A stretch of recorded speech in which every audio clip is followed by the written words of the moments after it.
Hi everyone.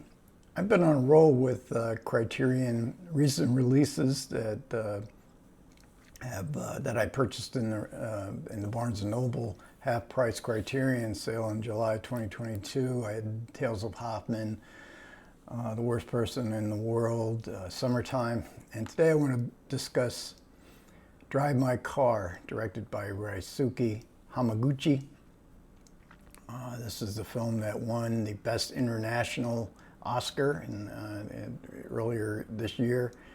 It won quite a few awards around the world. National Society of Film Critics named it the best film of the year. This was actually nominated for Best Film Oscar as well. I think the screenplay won the award at the Cannes Film Festival. And it's the story of a writer, director. He is staging.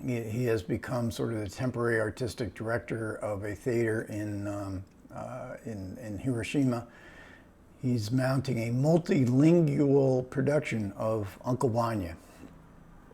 And in this production, we have languages, all different languages, Japanese, Korean Sign Language, and then above the stage will be the multilingual translations of the performance. So when he arrives in Hiroshima, he is assigned a driver, a young woman, very nondescript, quiet, but he doesn't want to have a driver. He has insisted that he live about an hour away from the theater so that he can rehearse his lines, even though he's not playing Uncle Vanya in this production. We have seen him play Uncle Vanya in a short sequence in the theater, along with Waiting for Godot. But he's not playing it in this one, but he wants to. His wife has recorded the lines of Uncle Vanya's scenes and leaving enough of a pause for him to the time allotted that he wants to allot to himself to respond, and that's how he learns the role. But he really wants to listen to his wife's voice, but he's reluctant to give up his driving duties because it'll get him out of his routine. But then she has a trial and she proves to be a fantastic driver as advertised. But she's quiet. Initially they do not have much of a relationship. It develops throughout the course of the movie. And much of the movie is of the running time. This is a 3-hour movie, and much of that running time is devoted to the artistic creation of this production. The read-throughs, long read-throughs, scenes of them. And the director believes that initially the actors should just read the text, and then slowly they develop in sitting at a desk.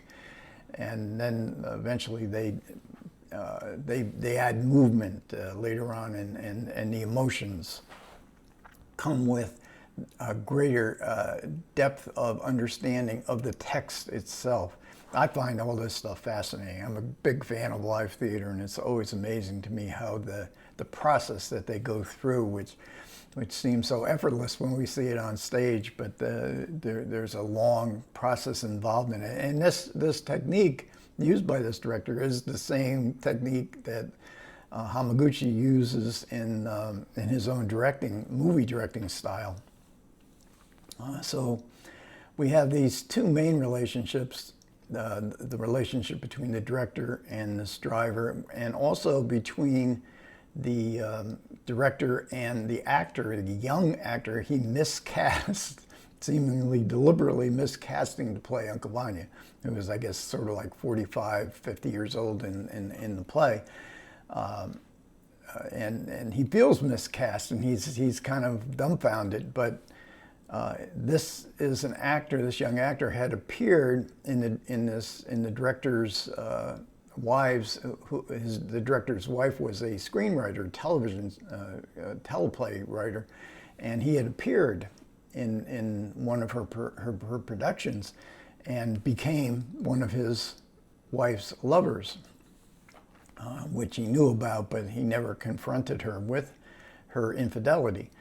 And we see this action. This is the creation of Uncle Vanya is the main element of the film. But the first 40 minutes, the prologue, the pre-credit prologue, we see the director 2 years earlier and his relationship with his wife, and the deep love and affection they had for each other, despite the fact that his wife was not being faithful.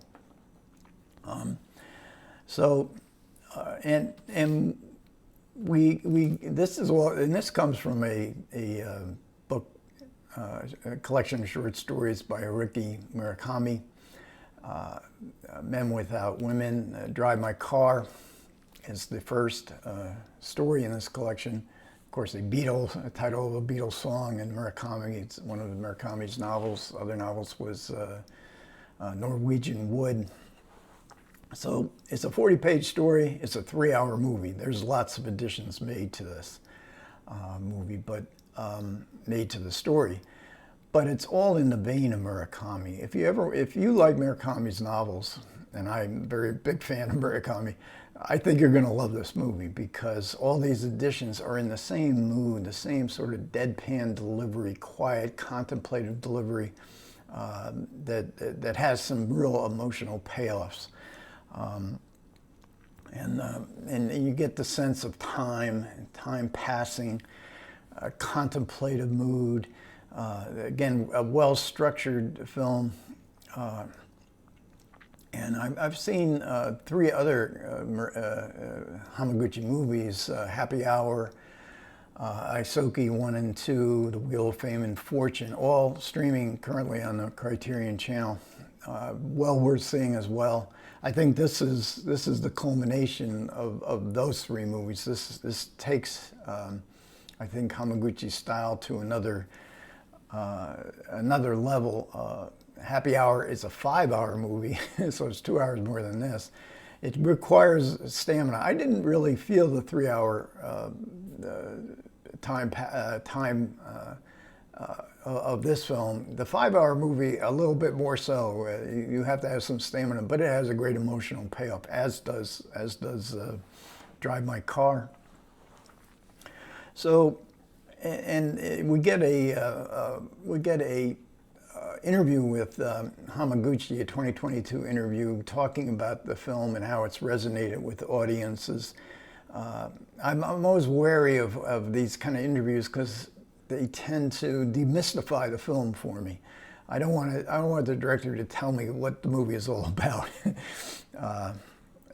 But he does leave that. He says, Hamaguchi says, I don't know what the theme of the movie is when I'm creating the film. I only learn it myself after I watch the final film, and especially when I watch it with an audience.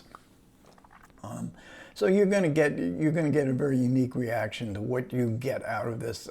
I think probably the most obvious thing it's very explicitly stating is knowing your own heart, knowing who you are. The actor-director wants to understand his wife, but he doesn't really understand himself. And it ties back to his reluctance to play Uncle Vanya in this production, because it terrifies him. He has to see deep within the characters. That's what Chekhov does. And it terrifies him to delve deep into your emotions of this character, but he also finds it terrifying to delve deep into his own emotions. And so there's a sense of endurance, of forgiveness, and in trying to see things clearly. In this interview, we also learn of Hamaguchi's connection with Kiyoshi Kurosawa, one of my favorite film directors. He had a course with Kurosawa at university. He wrote the screenplay for Kurosawa's Wife of a Spy, and just, to me, unbelievably neglected film. It hardly got any mention. I did do a video on Wife of a Spy. So there's a very deep connection with Kurosawa. Hamaguchi also mentions other influences like Rossellini, Ozu, Mizoguchi. And he also says that how important casting is. And this is, of course, it seems obvious, but the casting in this film is absolutely superb. And you cannot find an actor more suited for this role of the actor-director than Hideyoshi Nishijima, who also has a connection. I think he was in 2 or 3 Kurosawa films. He's in almost every scene, and it's really a tour de force of underplaying. Now, I'm a kind of a film viewer. I much prefer underplaying to overplaying, and certainly this is Hamaguchi's style, Kurosawa style as well. And the driver, the female driver that he reluctantly takes on, allows to drive him to and from where he's staying, played by Toko Miura. Just absolutely superb. I mean, she does more with quietude than you can, and then she comes up with such insights into human nature. But she has something that she has to forgive herself for as well. And then the young actor who has been miscast as Uncle Vanya and purportedly one of the lovers of the director's wife is played by Masaki Okada, and it's a difficult, complex role, and they just have he does such a great job with that role. You also have to talk about the inanimate object that's one of the stars of the film, and that is the Saab 900 Turbo. I think it's around 17 years old or so, and probably made in the early 2000s, that the director just keeps in absolutely immaculate shape. And one reason why he doesn't want to have a driver, then he learns, he finds very quickly that she is an expert driver. And much of the film is set in this Saab 900 Turbo. It's a red car, so we always see it. You know, we have long shots of highways and landscapes, but we can always pick out the red car. And Hamaguchi mentions that he has always found it very interesting the way how conversations develop when you're in a car, because you're looking forward, you're not looking at each other. So this relationship between director and driver develops in the sense that they're never looking at each other. And there are many, and we're tightly framed in a sort of cocoon. The car itself, the interior of the car becomes kind of a cocoon, a place where they can discover themselves and who they are. But there is a scene where they do face each other, and it's very effective because it's the only scene in the car that it's like that, when the young actor and the director are in the back seat, and they talk in an emotionally devastating scene. They talk to each other. They don't say exactly, they seem to be on the verge of saying what they really want to say, but they get to the point anyways, even though it's not explicitly stated. You have to also talk about Hiroshima, the setting for this, the bulk of the film, and what's it, 75 years on from the event, and again it's an element of endurance, of rebirth, of forgiveness. They even have one of the rehearsals is set in Peace Park, just a beautifully mounted scene. And we get a booklet.